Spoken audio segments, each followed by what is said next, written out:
Hello, everybody. Thank you for coming and seeing my talk on this lovely Friday morning. Don't typically do mornings, but I'm glad you all do and came out. This is me. I am taller on the internet. I do love to travel. I do have a kickboxing background. I'm a cold weather avoider, but for some reason I love ice cream. I like motorcycles and chess, and if you haven't figured out by this point, I'm kind of a goofball.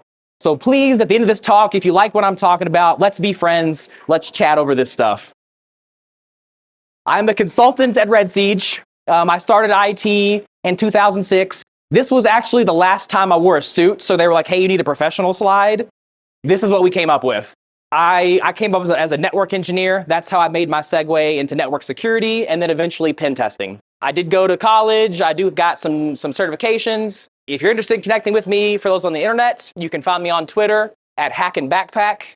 And lastly, I do actually like talking to groups, and I promise I can do it without cussing when I try. So if you're an educator and you work in a school or have like a cyber club for kids, please find me and I will talk to your students for nothing. So let's do that. I talk really fast. If any of you have had a conversation with me over this week at all, I get really excited. And as I get excited, I talk faster and my words get messed up. So that starts happening. I do something like this. Just hold your hands up. Please, feedback is a gift. Let me know that I'm going way too fast. I will slow back down. If I got to repeat something, we can make that happen. So thank you for your service. So for those of you that have done some social engineering campaigns, your pretext is what you tell people, before you actually try to get their crown jewels, right? So I'm going to give you a pretext about what I'm going to talk about. That way, if you don't like it, you could leave now and not just be pissed in 45 minutes. So firstly, this is a no bullet talk, except for like 2 slides. So if you're here bright-eyed and bushy-tailed, excited to take notes, you're not going to have to. It's going to be very conversational. I'm going to ask you some questions. Hopefully you answer me. But really everything you just take away is up here. There's not going to be a slide with 10 great links of information.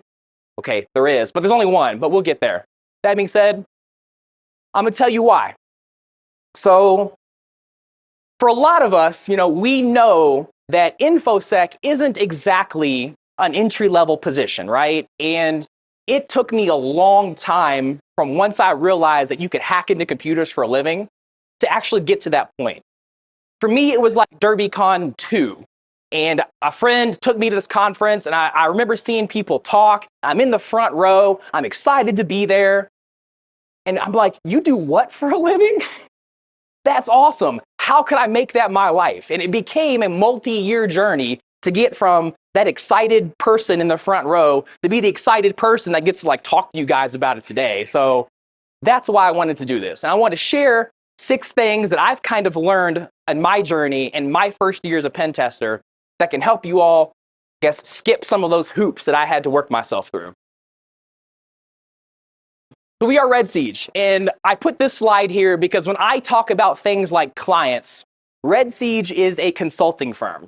Every 2 weeks, 3 weeks, 4 weeks, we have what we refer to as our clients, people that hire us to do whatever kind of test that is. For those of you that work at larger orgs or mid-size orgs, when I say things like clients, your client is going to be your IT department or your business. They're the ones that you are taking care of when you provide security services. So while my experience is limited specifically to consulting, a lot of these concepts can be changed over to organizations where you have a red team and a blue team or a purple or whatever. So number 1, I'm coming out swinging. So when you start pen testing, you're going to be terrible. It's going to be bad. You think you're ready. I thought I was ready. Well, I thought I was ready a lot. And I was not. And you're going to continue to suck until you learn to play into your previous strength. One of the things that I kind of mentioned is for most of us, InfoSec and pen testing specifically is not an entry-level role. Many of us come from other backgrounds. I was a network engineer. You got developers, you got VMware people, you got cloud folks that all have an affliction for security. And then eventually they're like, oh, well, yeah, I just want to do that, right? And that's how most of us make that segue. I know you all have looked at entry-level job positions. and they look like this. Your entry-level job position needs a master's degree, and you need experience to get the entry-level role that you can't get without the experience, without getting the entry-level role. I know you all have seen those job postings. I saw those too. It's horrible. You're supposed to give me the one thing that I need to apply for this job, and I can't get it because no one gave me my shot. Red Siege did. High five, Tim. Yeah. So I put this slide in my talk, and when I put it in my talk, what I meant was I was literally surrounded by pen testing giants. The founder of our company is Tim, CEO. He literally invented Kerber roasting. Like, well, I don't know how invented it. He, whatever. Tim, Kerber roasting is almost synonymous. Mike Saunders is right here in the second row. He's been pen testing 10 years. And there's another guy, Corey. We had a whole bunch of years. And there's me. They're like, hey, we want you to do all the stuff that we don't want to do anymore. And I was like, hell yes. It just all happens that they're all 7 feet tall and the third row can't see me. So like I said, this is Mike Saunders. He's the principal consultant at Red Siege. He's tall, he's funny, he's smart. He looks like he waves goodbye with both hands. That's Mike Saunders. Very friendly guy. Come talk to us. Come see Mike. He gave a great talk yesterday. It was actually technical. He released a tool for free for people to use because he's a decent human being. Mike is great. Mike was not always great to me. I made the mistake of telling Mike, like early on in my time at Red Siege, that I preferred direct feedback. Yo. So this is actually from a blog. This is not from a client report. This is from a blog. And it's about my second month at Red Siege. Mike almost spit his coffee out. It's like my second month at Red Siege, and a huge chunk of what we do is we do reporting, right? We do a couple days worth of a pen test. We write a report. We give our report to the client. And that's our proof of work. That's where the value comes from. And I was a horrible report writer. I hated English in school. Obviously I did, I speak kind of bad. I can't help like cuss half of the time. So my reporting needed work. And I spent 1 week for I did my 8 hours during the day, and it's like every night I was working late trying to get my report good. I was trying to show Red Siege that I belong, and Mike basically told me to go unfuck myself. He didn't actually say those words, but direct feedback, obviously, yeah. And it looked way worse than this. So in that moment, I was questioning my entire life. I had worked so long to be a pen tester, and I'm 2 months in, and I'm struggling.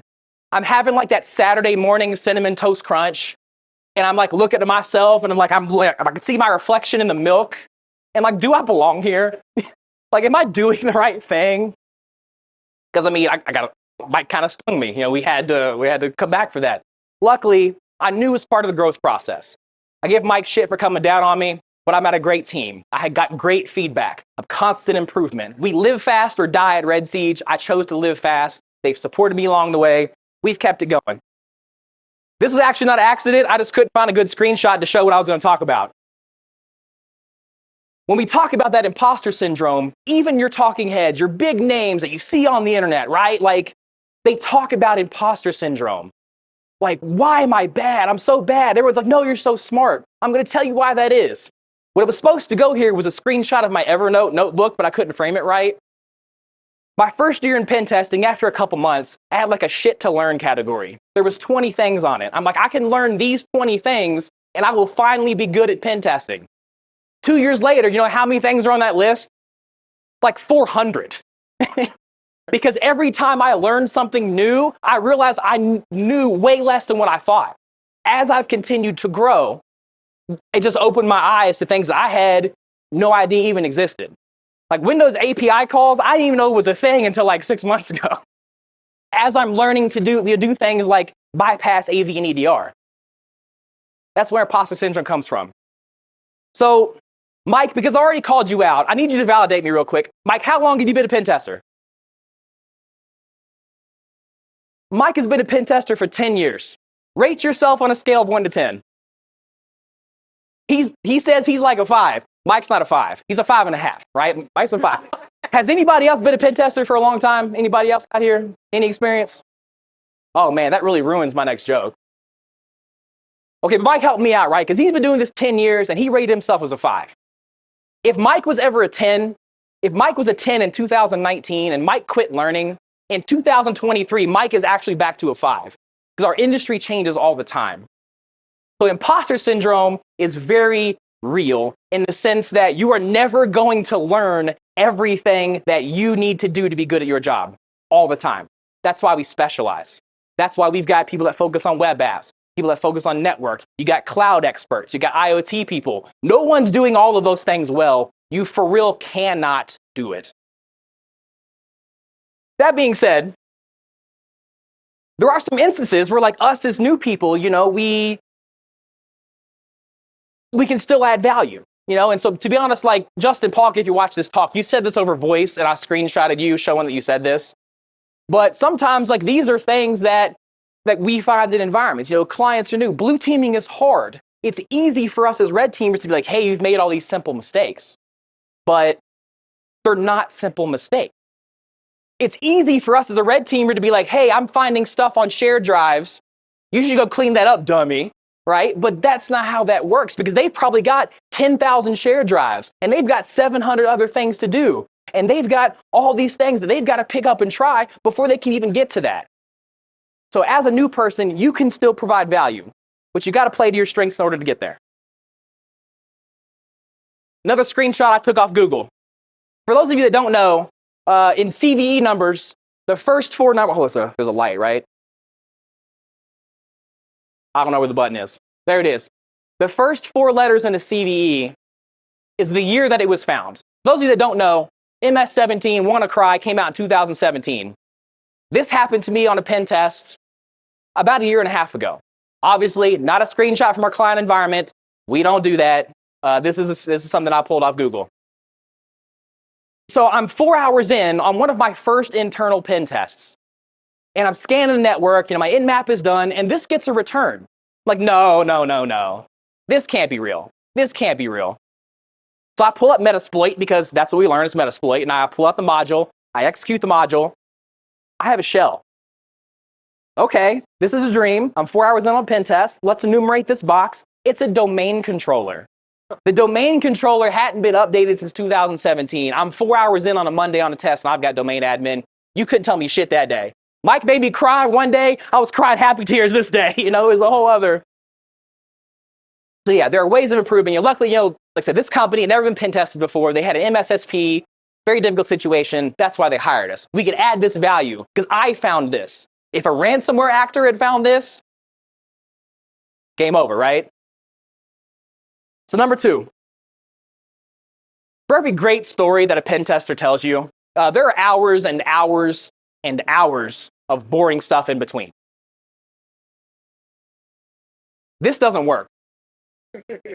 Not that I necessarily know from experience, but this does not work.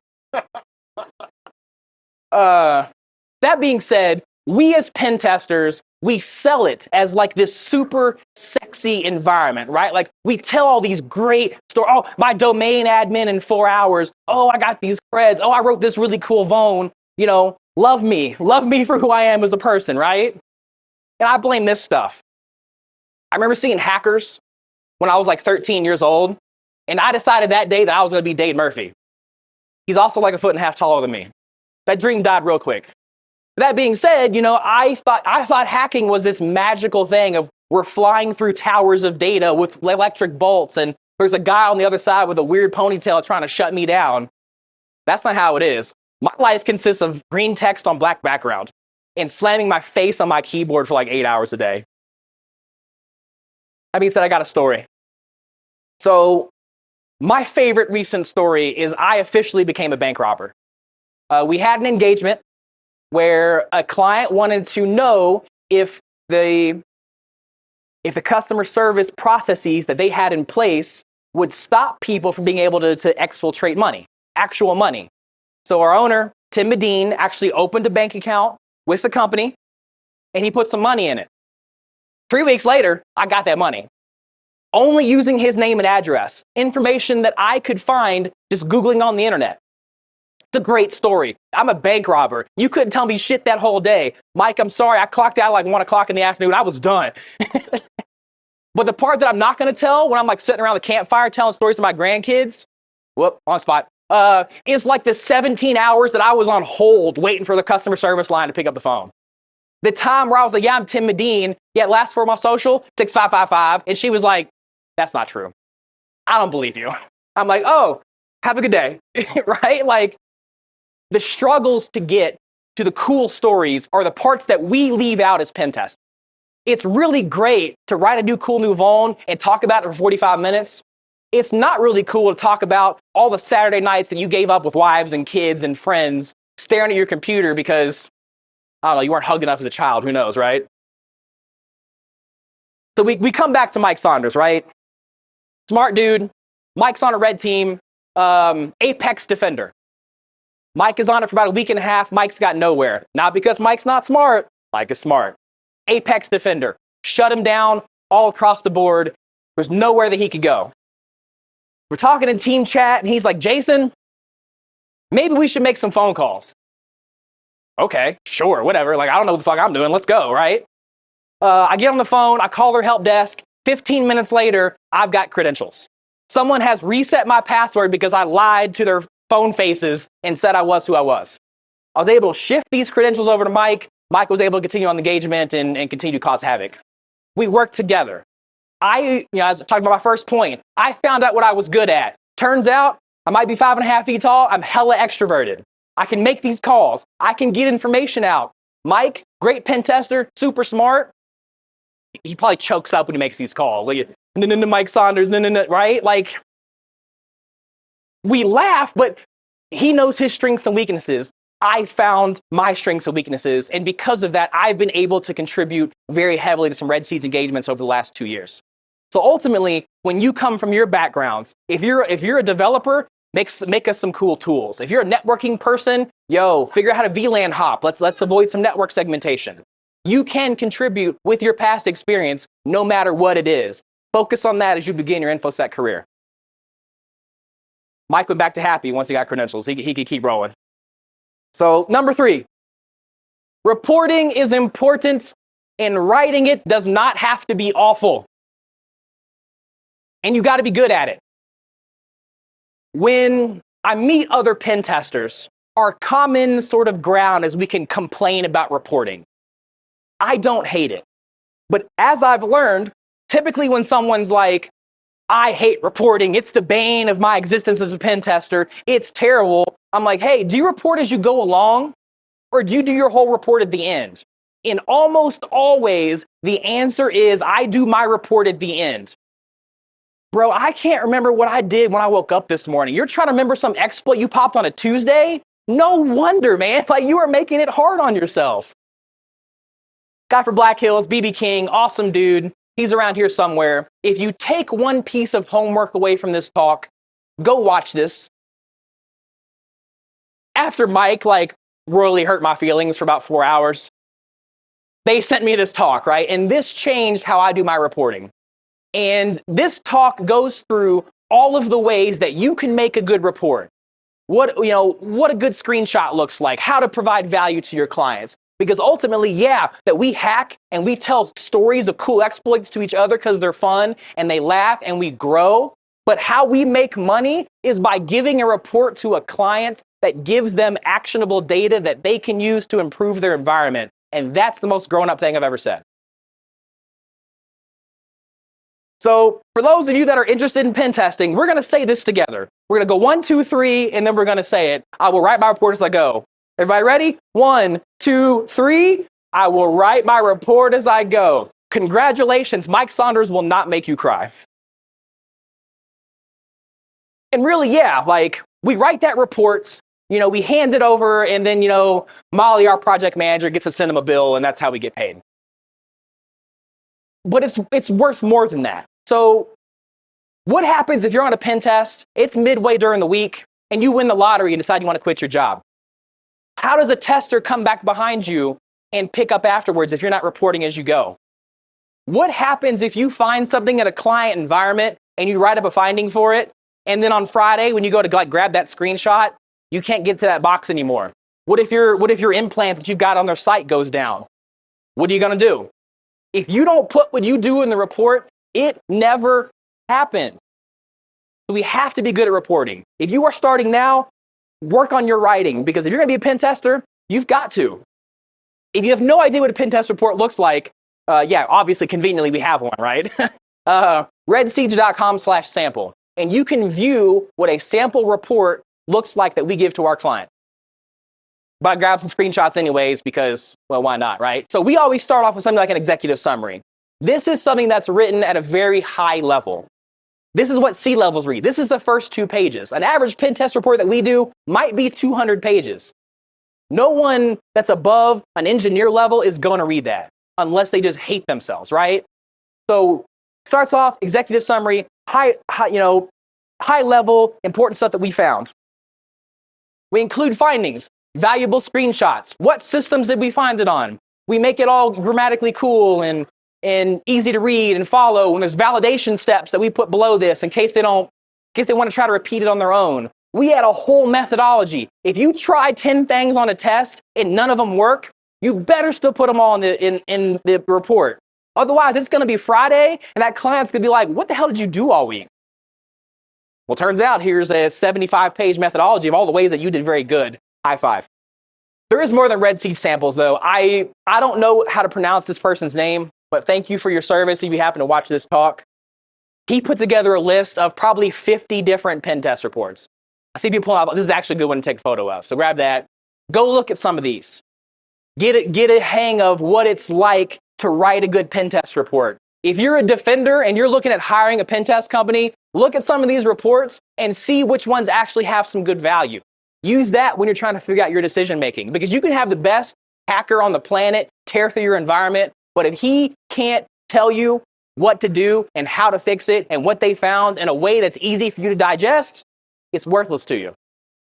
When I was looking for a pen test job, I had actually found, like, someone told me kind of late in my process, so like, hey, you got to demonstrate your writing ability. So what I did was I went to a hack the box machine, and I did a write-up. You know, I tried to read this the other day after doing this for 2 years. This report's terrible. The screenshots are bad, they're black, the grammar's bad, it's all bad. So my one advice to you is, do some kind of pre-report and write it up. Have somebody else look at it first before you hand it off to like some interviewing manager. Find a friend, get a technical writer, have them look at whatever sample report that you put together to show your writing ability. Because if there's 2 resumes next to each other, if both of you are fresh college graduates in computer science and one of you has a good written report, you're getting that job. When we hire people at Red Siege, we ask people about the reporting style. It's in our set of interview questions. And if you tell us things like you report at the end, you can't communicate properly, doesn't matter how smart you are, you can't provide value to our client. It's not going to work out. The beauty of changing your talk like the night before is you've already submitted as 6 things. So we're at 3.5 because I added one. You're on the same damn team. I get why we talk about red team, blue team. There's got to be some kind of definition. Anybody here like working a SOC? What's your goal as a SOC analyst? High level. Okay.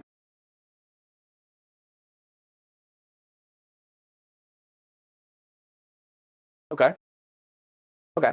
So goals are basically, as tickets, incidents come in, research those things, close the tickets out, move on to the next one. I'm going to lead you here because it helps my talk. But ultimately, your goal is to protect your data, right? Like you're investigating potential threats. What's wild is my goal as a pen tester is pretty much the exact same thing. I want to make our clients' environments better and safer. So when we talk about red team versus blue team, bro, we're on the same damn team. We actually all want the same thing. If you're at this conference, chances are you're working for an organization or you want to work for an organization and you want to protect their security posture. You want to fight for the users, right? For those of you that are old enough to see Tron, you want to fight for the users, right? Like we want to make their lives and our lives safer digitally. Breathe out. Boom. This is not how you should write up stuff.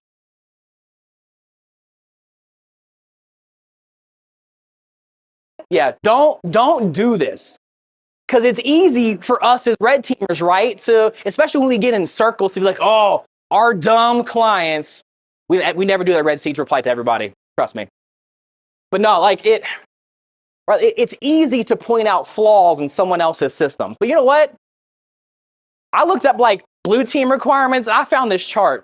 I don't even know what half these words are. Blue teaming is hard. And even as I'm looking over this chart, you know what's not on here? Like budget and operating procedures and policy and HR and politics. I used to work for a very large Fortune 100 company, sort of on the blue side when I was doing network stuff. And if we wanted to like patch a Cisco router, that was like a 6-week process. From the time we were like, holy shit, we got to do this right now. We got to do this right now. This is important. Kicked off a 6-week process. You know, Windows Server 2008, 2012 goes into life very soon. So we're going to be dinging all kinds of clients, right? Hey, you're out of date, unsupported software. You're out of date, unsupported software. Very easy for us to identify that. Very easy for us to put that in a report. Very hard if you've got 20,000 boxes across your enterprise with Server 2008. That's a 6-year, $5 million engagement. I do not envy you. Same team though. I want to tell you about it. I want you to do better. I will write you up every year till it's done though. Number 4. The real world is absolutely filled with Active Directory. So when I was starting in IT, like I used a lot of these platforms. I'm sure you all have seen a bunch of these before, right? It's where you sit down, there's a single box, and this single box has a specific vulnerability that you gotta find, and there's some kind of way to escalate privilege on that box, and then boom, you have found the crown jewels. You can high five yourself and go to bed happy. The real world's not like that. When I remember my first external pen test, I did my network scan, and I immediately started Googling like every software version on everything I saw, because I'm like, one of these is gonna be vulnerable. I know that because I've done 75 boot to root machines. Not the case. A good kill chain for us often looks something like this. The external's locked down, but we found a weak password. We use that weak password to log into a VPN. Now we're internal. Okay, they've got LLM&R enabled on the network. We can steal some creds, or we can get some hashes. We can crack those hashes. Oh, those hashes, we can log into a machine. We can log into that machine. We can dump LSAS. Oh, on LSAS, there's domain creds in there. There's an admin. Will we log a domain controller? Yeah, we're winners.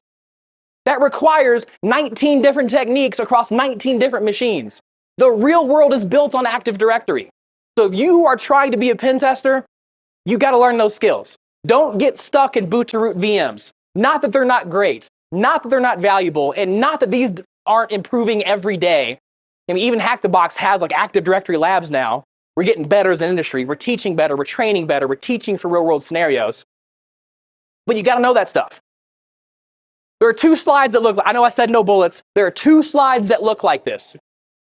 So if you're going to take your phone, take pictures, to get the next 2. These are good. The first one is reconnaissance stuff. I'm sure there's a short link on our website that like gives a better link to that blog. I couldn't find it. Sorry. Obviously, I need to work on my reconnaissance. But Corey on my team did a 5-part blog post about how to do reconnaissance. And this is why that's important. If a client hires you and they say, hey, this is our domains, this is the IPs that we own, go have fun, you got to verify that. Because if they send you an email that says, hey, this IP address is ours, and you don't verify that, and then you start sending it packets, congratulations, you're a felon. Recon's important. Learn about your client's environments. Networking fundamentals. As a previous network engineer, holy shit, you got to learn networking fundamentals. Know the difference between TCP and UDP. If a client says our range is a /16, you have to know what that means. You got to be able to enumerate stuff in their network. Password spraying, credential stuffing. It's more than just trying to log into some VPN portal over and over. Figure out what Microsoft 365 is. Learn about Active Directory Federation Services. ADFS. Learn about ADFS. You can spray these things. Not only can you spray these things, but you can spray these things in ways that your client can't detect you and stop you. I love a piece of software called Credmaster. What it does, goes through Amazon APIs. Every time you do a login, it changes your IP, right? Like it's floating through Amazon land. They're basically they're playing whack-a-mole, trying to log you for password spraying, and you've got some automated process that's doing it for you. Learn to do that stuff. This is how we win at Red Siege sometimes. We win on some smart stuff too, but we also win a whole lot of this. Build out a lab with some Active Directory services. That top one there, it's called Game of Active Directory. It is a pre-built framework that you can use to launch Active Directory in a home net, a home lab, and you can use attacks against it. It's based on Game of Thrones, so if you're a fan of that, even better. DetectionLab.network is an awesome resource. Not only does it have Active Directory, it's got built-in like blue team tools. So if you're trying to get like more on the blue team side, you can pre-spin up a network, and it's got all kinds of detection mechanisms already built in. You can start practicing with that software. Things that we at Red Siege and SOC people and everything else use every day. Command and control framework. When we talk about ransomware actors, this is what they're using. They are using command and control. They are getting access to a box and using another system to move data in and out of an environment. This website, the c2matrix.com. You can go to this website. It compares all kinds of different C2s.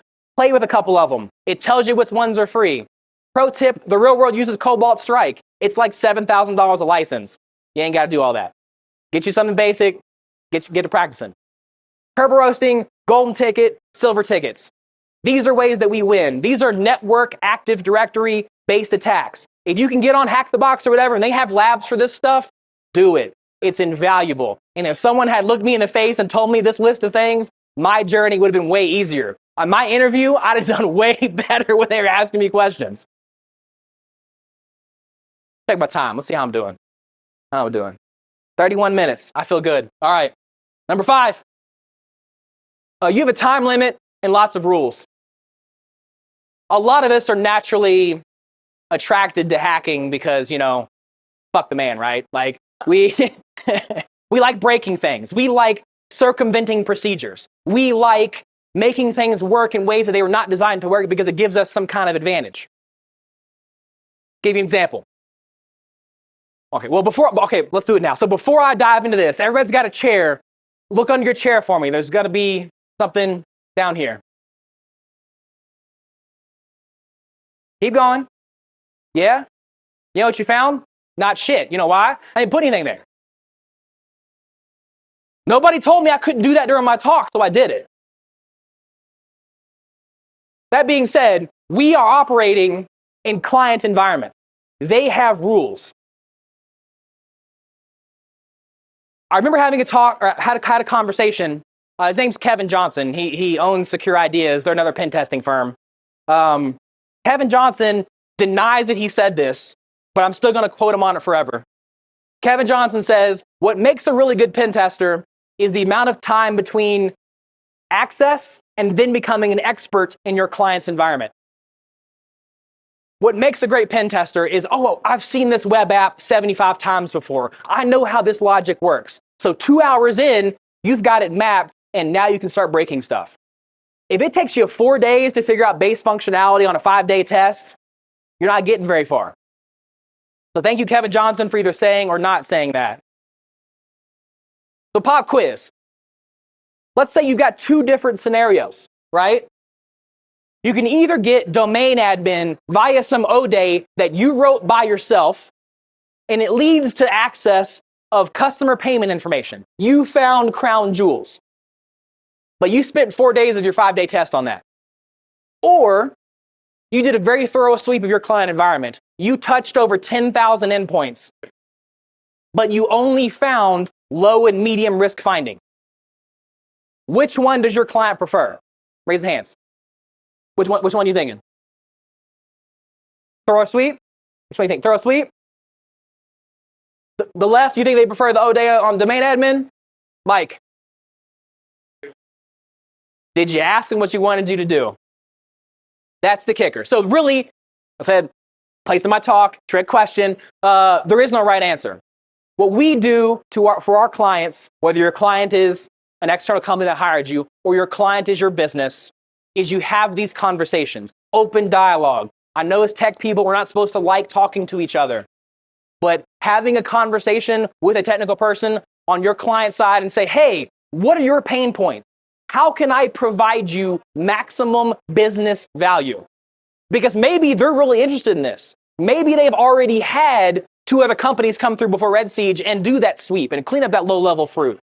Or maybe it's their first time, right? Maybe they want to know what's in their environment. Maybe they don't have asset management. Maybe they want you to figure it out for them, right? Have those conversations. Get used to those conversations. When I had my interview at Red Siege, they asked me, do you consider pen testing more of a science or an art? I mean, I kind of made up an answer on the spot because I ain't know shit. I was a 1 at that point, right? 1 to 10, I was a 1. In the time, I thought about it, right? And I'm like, at that point for me, pen testing was very much a science. I knew that I could go into a client's environments, I could execute a methodology that someone like Mike or Tim or Corey on my team had done before me. I could follow their playbook. I could emulate things that they had done in the past, and I could go to sleep at night feeling like I did a good job. Not a lot of room of creative for that, right? Like not a lot of room to grow wildly because I'm still figuring it out, but I still wanted to provide value. As I've kind of grown a little bit, we talk about the length of time it takes us to be, good in our clients' environments. I can add some artistry. Like, oh, I've seen this before. Oh yeah, this box looks familiar. I've tried to route that before. That's a waste of my time. And I can keep going, right? I can add some art. I can add some flair. I can try some new techniques. Hey, I've never tried to bypass AV and EDR this way. Let's go that way. And we'll give it a shot. Number 6. Wait, hold on. Let's point out. In your rules, right? We talk about scope a lot of times, like scope of work. If you don't have permission to do something in a client's environment, you are breaking the law. I get it. Fuck the man, right? You can't hack stuff in jail. Don't do it. But it's not necessarily that simple. Some of our clients, they're hospitals, right? Like they have devices on their network that are providing life care to somebody. This is a breathing machine. That breathing machine might have Windows XP on it, and I know I can get it because it's Windows XP, right? I can own that machine and maybe move somewhere else. But if I mess that up, somebody could die. So that hospital is going to look at us and they're going to give us rules. They're going to say, you cannot scan this network, and you have to honor that stuff, which kicks back. Know your networking fundamentals. If they say don't scan this /8, you got to know not to do that because you got to know what that means. Now, number 6. Your reputation is everything. And when I say that, I don't mean that if you're not at the cool kids table, you can't play. What I do mean is, yes, I work for Red Siege. I love my company. I do well for my company. I want to keep doing well for my company. Black Hills throws this conference on. They come by the table. We're laughing and high-fiving. We went and watched football last night with the guys from 40 North. They're another vendor table here. We're sort of, in a sense, not fighting for business, but we're not exactly fully working together, but we're definitely not enemies, right? If I do something stupid, if I take a report for a client and I put it out publicly on the internet, like, hey, look what I did, Tim's going to fire me immediately. We don't do that. That's a no-no. If I go to apply for Black Hills, what's the first thing that John Strand's going to do? Well, Google me, and then he's probably going to call Tim, and Tim's going to be like, hey, Jason's an asshole. That's not why we fired him. We fired him because he put client data on the internet, but that reputation is important, right? Like, you have to know that when you enter in this industry, we are not big enough that you can go hide in the shadows somewhere else. You got to do right. You got to do good. You got to be good. Make friends. We're at a con together. Thank you, everybody, for coming and watching my talk, right? I appreciate that. But that's not the beauty of being at a conference. I'll tell you why. I created this with my awesome Photoshop skills, not the Triforce, the words. I refer to this as the Triforce of InfoSec gatekeeping. Because, yeah, when you see an InfoSec job, they want your firstborn child. They want you to play D&D and hit level 9. Sorry, Jay, I'd actually play D&D. I just thought it was funny. If I was right, I was right. They're going to want a combination of these 3 things. And people will argue till they're blue in the face about which one of these things is most important. If you really want to get in industry, do all these. Tell you what else you should do, though. The beauty of a Triforce is this big hole in the middle. And that hole, that's your network. I mentioned that I struggled for a long time getting into pen testing, right? Like getting that first jump. That, hey, I know this is an entry-level junior position, but yo, you need experience. Sorry, bro, can't hack stuff I don't own. That's illegal, remember? It's a DerbyCon 7 or 8 years ago. I went to the resume workshop, and I had my little bad resume and my little bad write-up, and the person that they paired me with was Tim Medine, like I said, CEO of Red Siege. And we went through kind of like a mock interview, right? And we had fun, and he asked me questions. And at the end of the interview, he says, man, I just started my company. I wish I could hire a junior person because I would probably give you a shot. At the time, I'm like, well, thanks, Tim. I still don't have a job, but I appreciate the good words. Let me know I'm doing something right. 4 years later, Tim makes good on his word, right? Like we kept in contact. We stayed friends. He watched me grow, via Twitter and shaking hands at cons. And when Mike decided that he didn't want to do external pen tests anymore, they're like, hey, we can dump it on Jason Downey, right? And I got my shot. And I've learned to run with that. That being said, thank you all for coming. I appreciate you coming to my talk. Make friends while you're here. Come talk to us afterwards at the booth. I don't care if you buy stuff. I do care if you buy stuff. I also care if you buy stuff. Come be friends. Because at some point, I might need you. You might need me. We're better together. That's my time. Questions and answers. Thank you so much.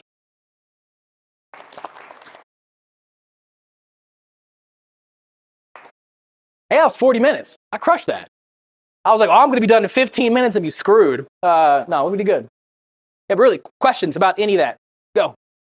I really appreciate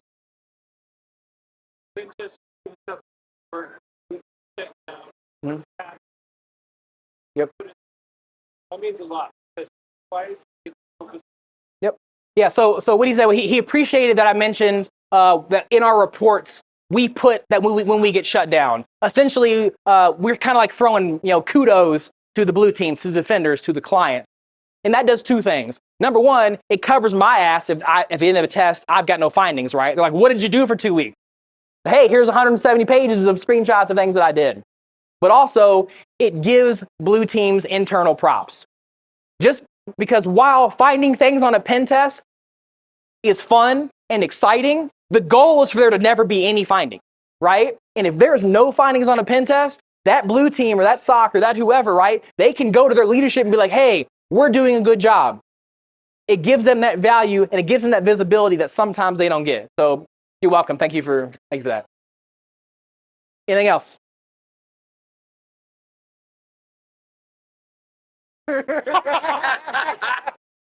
The question was, oh my God, how are you so single? And the real answer to that is, see how excited I am during this 40-minute talk? Bro, that never turns off. You ever try like cuddling with a chihuahua? Like it's just all the time. Like this little small dog is taking up like 80% of the bed. Yo, that's me. I'm sorry. That's why.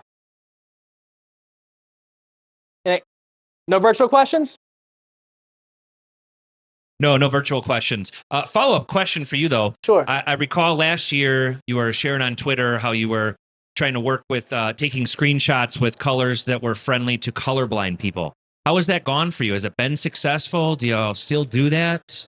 I'm going to be honest. Either I don't remember that or it wasn't me.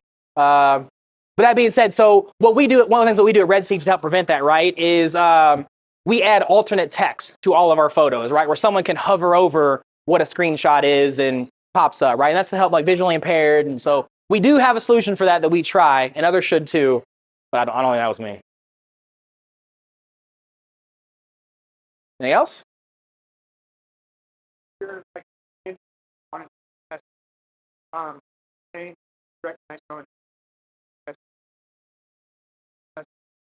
So the question was, if you're new to the industry and you're trying to be a pen tester, should you try and get some other experience first?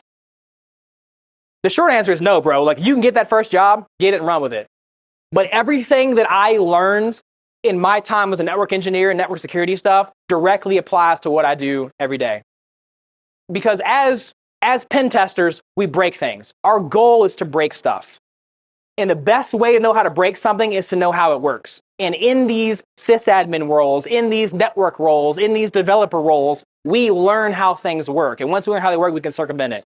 So don't turn down an opportunity for learning growth holding out for a pen test role. Go ahead and take what you can get get your money, get your skills, get your experience, and then make that segue when you can. Because yeah, pen testing is great and sexy and funny and all that good stuff, but our goals are all the same, right?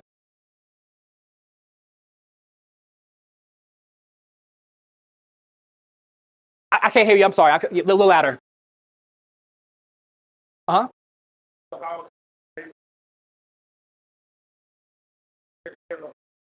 I guess what payload? I guess encrypted payload. So the question was, I want to ask you how to prevent against an encrypted payload. Get some AV and EDR, and then like actually configure it and tweak it and look at stuff. And yeah, and also while giving solutions is great. Make sure you're training your people. Because if your $1 million software breaks it, you need to have a SOC analyst that can, or whoever, or a threat hunting team that's trained and can go look at stuff. So yeah, software solutions are great, but yeah, they're expensive. Those things can be detected by hand. Sort of just kind of a general throw out. I took an Operation Purple class here, and one of the things they talked about was an atomic red team. You can use the atomic red team in your environment, and it sort of emulates different APTs and how they do things, and you can use it as a checklist to make sure that you're good against different payloads and attacks and so forth. All right. Anything else? All right. One more question. What city has the best hot dogs, and why is it Chicago? Because there's no ketchup. Yeah, I mean, you're right, right? I mean, New York's too expensive. Like, New York's got good hot dogs, but like, it was like $9.50. Like, bro, this is tube meat. Ain't nobody got time for that. No, I got time for that. Yep. Cool. Thank you, Jason. Thank you all. All right, give it up for Jason Downey, everybody. Great job, sir.